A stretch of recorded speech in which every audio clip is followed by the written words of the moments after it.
Hi, I'm April, one of the nurses here at Matthew 25, and I just wanted to talk to you a little bit about the process of applying for charity care. So we have an agreement with Parkview to cover most routine labs, some imaging, things like that. But if your doctor or your provider has ordered something outside of that, we may recommend that you apply for charity care, financial assistance through Parkview. That's not through Matthew 25, but we will give you the packet to apply and some information to help you get started. So we will give you an application here in our office. The first page is from us and just explains the process with some instructions for you. The big thing to note is that you will turn everything into Parkview directly, and we really recommend that you call 1 or 2 weeks after you turn it in just to follow up and make sure that they're still processing it. It can take several weeks to get an approval. You may get a letter from them in the mail requesting more information. If they do, they only give you about 10 days to respond. So make sure that you respond to them and turn in that documentation so that you can get approved.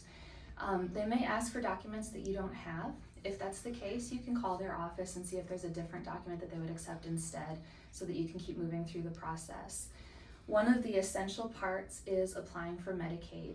And right now you'll have to do that either by phone or online.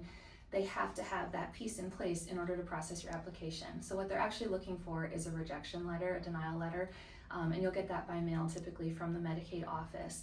Once in a while, you'll get approved for Medicaid as you're applying, and in that case you can move on and find a provider that covers that insurance. On the second page, we have the actual application from Parkview, and it will list out all of the documents that they're looking for. They ask for some things that are very similar to what we ask for here at Matthew 25, and most patients that apply for services here with us will also qualify for charity care. When you have submitted it, they will send you a letter by mail from Parkview.